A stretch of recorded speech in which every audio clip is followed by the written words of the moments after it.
The day was unlike any other at the Grand Royal Palace. The sun was high in the sky, casting a golden glow over the magnificent building. People in elegant suits and dazzling dresses moved about in a smooth, orchestrated dance, as the air hummed with quiet excitement. Today was a day to remember, a day when the powerful American leader, Donald Trump, would arrive as a guest of honor. The palace, with its towering spires and intricate architecture, had always been a place of strict formality and tradition. The royal family, whose ancestors had ruled for centuries, had never allowed a single day to pass without the protection and dignity that came with their long-standing customs. Every guard stationed at their posts had been carefully selected, trained in the art of stillness and composure, knowing that their role wasn't just about looking fierce. It was about maintaining the sacred silence of the palace, a silence that had lasted for generations. And so, when the sound of approaching vehicles echoed through the cobblestone streets, all eyes turned to the gates. The guards, standing at attention, held their positions without so much as a blink. Their bright uniforms and tall hats shimmered in the sunlight as they lined up along the walls of the palace, ready to welcome one of the world's most powerful men. Donald Trump's arrival was a spectacle. The security, which was always tight around him, was even more so that day. Multiple layers of security stood between Trump and the palace, each protecting him from any potential threats. As the motorcade came to a stop, a hush fell over the crowd. Reporters stood in anticipation, cameras poised, waiting for their moment to capture the historical event. The air felt heavier now, as if the weight of the world was centered on that one spot. For many of the people gathered at the palace, this was a once-in-a-lifetime event. To have an American president, especially one as bold and controversial as Donald Trump, visit the royal palace was an honor, but also a challenge. How would the American leader behave in a place that thrived on history, on respect, and on tradition? Would he understand the customs? Or would his usual boldness push boundaries even here in this sacred place? Trump stepped out of his car, his confident stride unmistakable. His sharp suit contrasted with the more traditional and muted outfits of the royal staff and guards. As he walked, his eyes scanned his surroundings, seemingly unfazed by the glances of curiosity and respect from the people gathered. He was used to being the center of attention after all. There was something about him, a kind of energy, that made people both wary and intrigued at the same time. Trump was never shy about making his presence felt. A few steps into the palace grounds, and Trump was met by the head of security.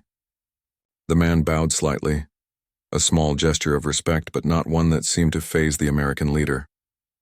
Trump, ever the one to assert his authority, nodded curtly, barely acknowledging the bow. His eyes were already scanning the royal guards, who stood perfectly still, lined up along the grand entrance, and then, in a move that surprised even his closest advisors, Trump turned to one of the royal guards standing at attention and spoke. His voice carried, sharp and commanding, but not without a certain level of casual confidence. "Hand me the keys to the palace," he said. The words, simple in their request, were enough to send ripples through the onlookers. Some of the royal staff raised their eyebrows, a few even exchanged nervous glances, but no one dared to question the American president. After all, Trump had always made his way by pushing boundaries, by challenging the status quo. But here, in this historic place, among the royal traditions that had stood for centuries, was he overstepping? The guard, a tall man with a rigid posture, said nothing. He had heard the order, but instead of obeying immediately, he remained still, his eyes fixed straight ahead. His uniform, impeccable and perfectly pressed, seemed to blend seamlessly with the walls of the palace. He wasn't fazed by the presence of the most powerful man in the world. His job wasn't to respond to bold commands. His job was to uphold the values of the palace, which had existed far longer than any one person, even one as prominent as Donald Trump. Trump, slightly impatient now, repeated the order. "I said, hand me the keys to the palace." At this point, the tension in the air became palpable. The royal guards who were standing at attention looked on quietly, their faces neutral but their eyes sharp. They had all heard the conversation and could sense the moment was quickly turning into something bigger than just an exchange of words. For the first time, the guard who had been addressed by Trump allowed a brief, but telling, glance to pass over the president. His face remained calm, a small glint of understanding in his eyes, but there was no sign of fear or submission. He had heard Trump's commands, but he wasn't about to break tradition for anyone, not even for the leader of the free world. Everyone expected the guard to comply. They were used to seeing people bend to the will of power, especially one as imposing as Trump. But this guard didn't move. He didn't even flinch. It was then that something unexpected happened. With the same steady gaze, the guard spoke one simple sentence, just one line of words. It wasn't shouted and it wasn't delivered with any kind of anger or disrespect. It was calm, even respectful in its own way, but it carried weight. The words he spoke were, in a sense, a reminder to everyone in that moment of something that transcended all the power and authority in the room. The keys are never given, sir, only entrusted. The simplicity of the words left Trump momentarily stunned. He blinked, his mouth slightly agape as he processed what had just been said to him. In that one line, the royal guard had made it clear that no amount of influence, no matter how great, could change the fundamental traditions that had governed this place for centuries. It wasn't about power. It was about trust, respect, and a history that couldn't be altered by any one person's will. Trump stood still for a brief moment, his mind racing. He was used to getting things done his way, no questions asked. But now, faced with the calm authority of this guard, he was confronted with a world of power that wasn't his to command. This wasn't a world where the force of his personality or the weight of his office could get him what he wanted. Not here, not today. The palace, with its towering walls and centuries-old traditions, had its own rules. And for the first time that day, Donald Trump realized that there were forces larger than himself. Forces that didn't bow to the whims of the most powerful man in the world. Forces that could freeze him in his tracks with nothing more than a few words. The guard, without another glance, returned his gaze forward, his posture as straight as ever. He had made his point, and in doing so had reminded everyone, Trump included, of the power of tradition and history. Trump stood there for a moment longer, perhaps unsure of how to respond before finally turning away. The crowd around him seemed to relax, though the atmosphere still felt thick with the aftershocks of the brief encounter. The tension had lifted, but the lesson had been learned. Even the mightiest among us must respect the things that are bigger than ourselves, things that can't be controlled or ordered with a single word. And so, as Trump continued his walk through the palace grounds, the words of the royal guard echoed in his mind, a quiet reminder that some things, no matter how much power you hold, are never given, they are only entrusted. The words the royal guard had spoken hung in the air like an unspoken challenge. The keys are never given, sir, only entrusted. These words, delivered with such calm authority, were far more powerful than anyone could have imagined. For a moment, there was complete silence. Even the bustling sounds from the staff and the distant murmurs of the crowd faded into the background. The royal guard stood motionless as if they had been frozen in time, but their eyes, sharp and watchful, were focused not on Trump, but on the guard who had just spoken. The tension in the air thickened, wrapping around the courtyard like a heavy blanket. Trump stood frozen, his expression a mixture of disbelief and surprise. The powerful American leader, used to having his orders followed without question, was now faced with a situation he had never expected. He had been in countless high-pressure situations, and in each of them, his commands were followed with precision. Whether it was in the boardroom, on the campaign trail, or in the Oval Office, Trump had learned to wield power with confidence. People followed his lead, often without hesitation. But here in the palace, something was different. The guard's words were a reminder that not all authority was granted by position or power. Trump blinked as if trying to process what had just happened. The words had hit him harder than he wanted to admit.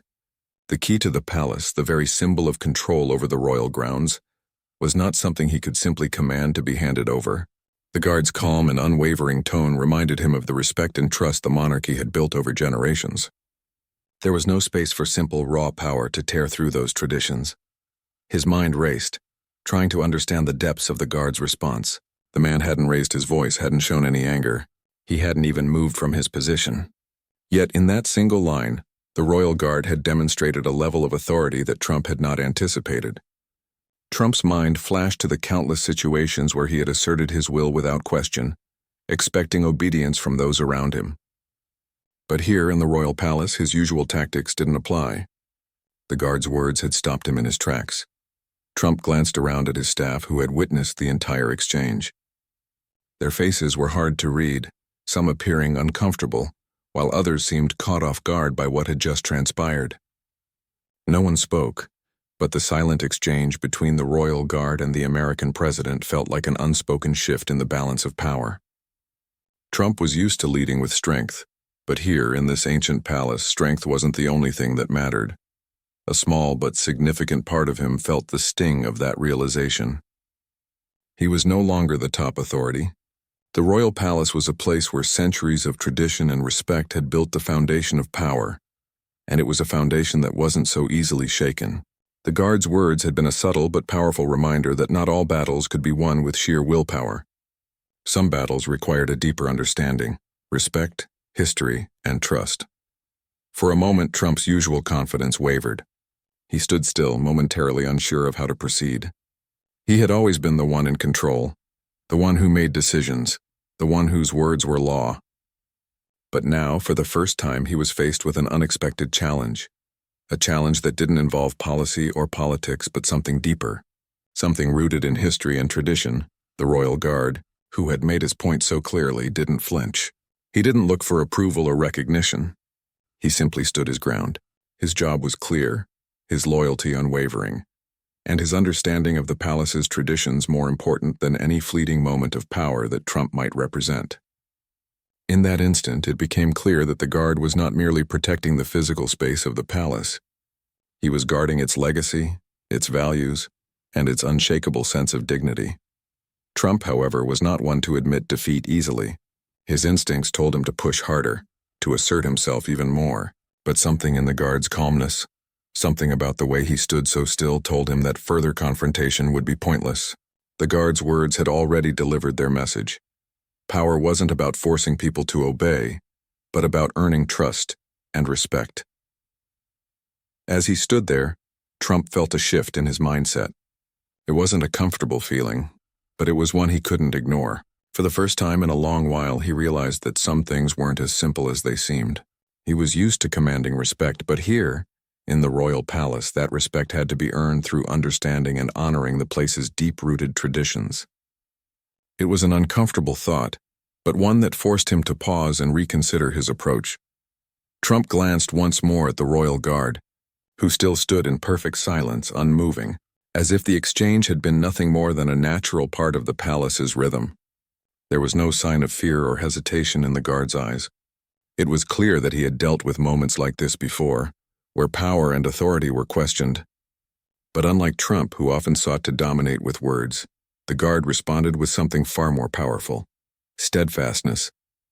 The moment stretched on for what felt like an eternity. Trump was unsure whether to speak again or simply walk away.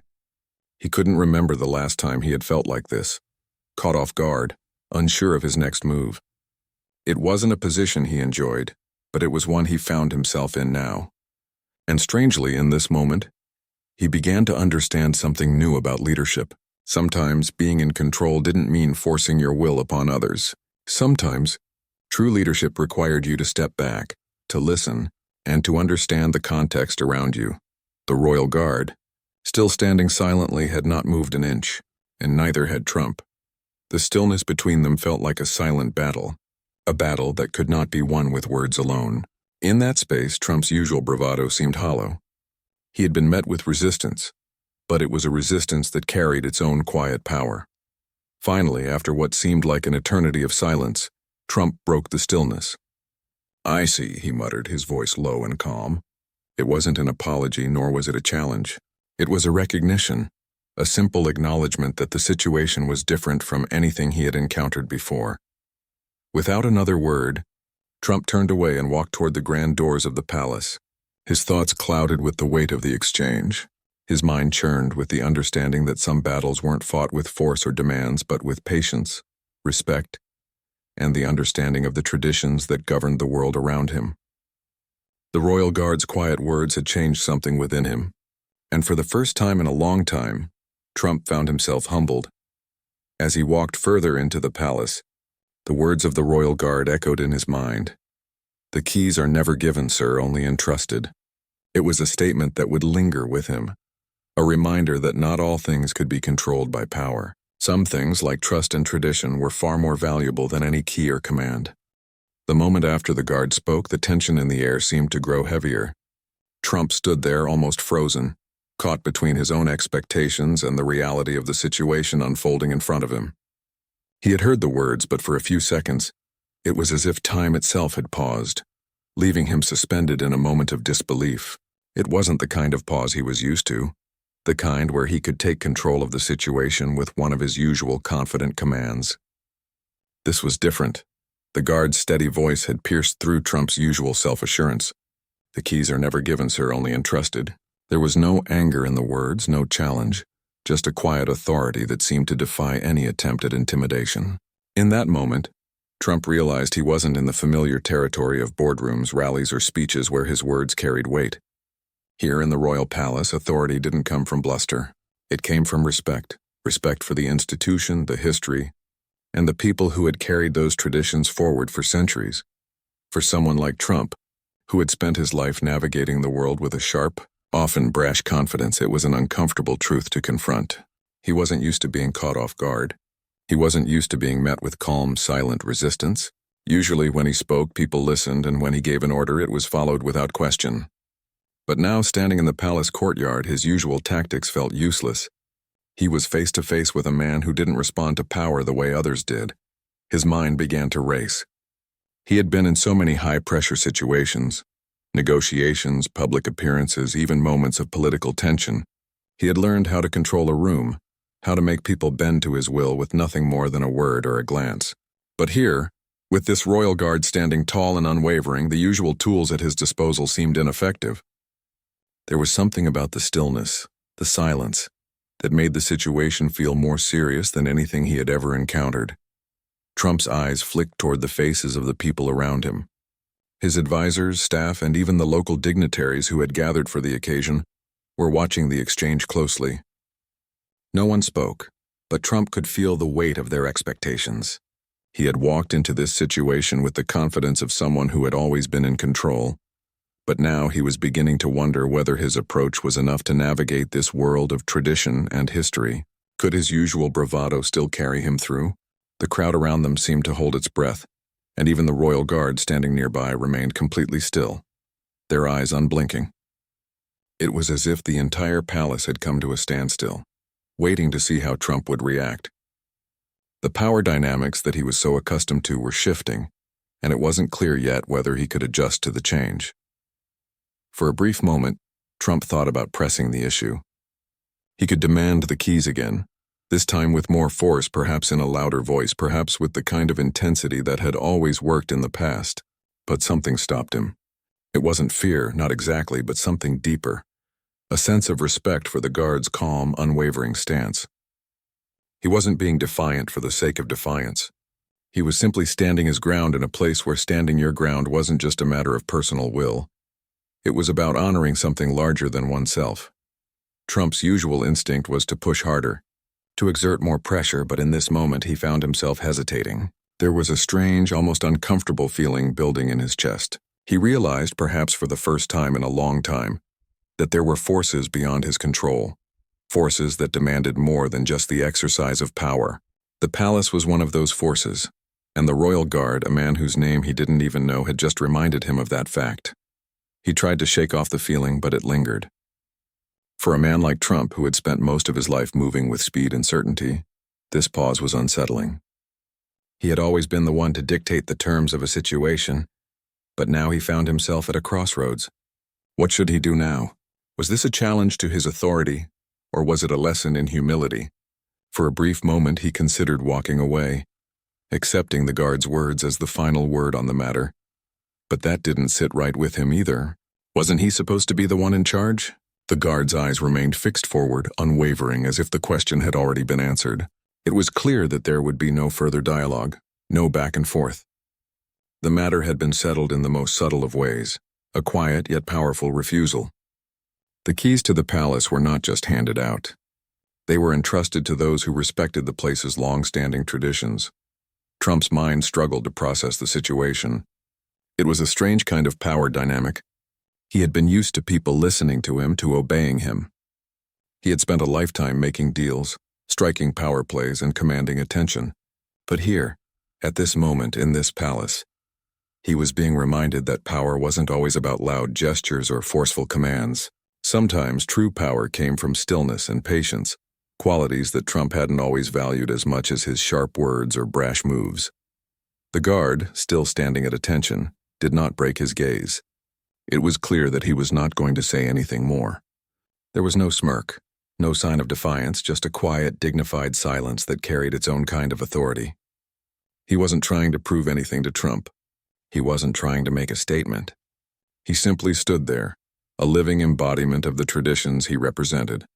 Trump, now feeling the weight of the moment, slowly turned away. His advisors, who had been standing a few paces behind him, looked at each other but said nothing. They had no words for this situation either, no instructions on how to handle a moment like this. Trump's staff, so used to managing crises, had no playbook for this kind of silence. The power dynamics that had governed his world for so long didn't apply here, and they knew it. As Trump took his first steps away from the Royal Guard, he felt a strange mix of frustration and something else, a feeling that for all his achievements, he had encountered a situation where his usual methods would not work. There was no winning this one with loud words or demands. In this place, power had a different kind of weight, and it was a weight that couldn't be shifted by a simple order. For a brief moment, he thought about turning back and trying again, asserting himself in a way that would reassert his authority, but something inside him told him it wouldn't work. The guard had already made his point, and nothing more needed to be said. As Trump moved deeper into the palace, his mind churned with new thoughts. What had just happened? What did it mean? The feeling of being out of his element lingered. For the first time in a long time, he felt like he had been shown something larger than himself, something that didn't bend to his will.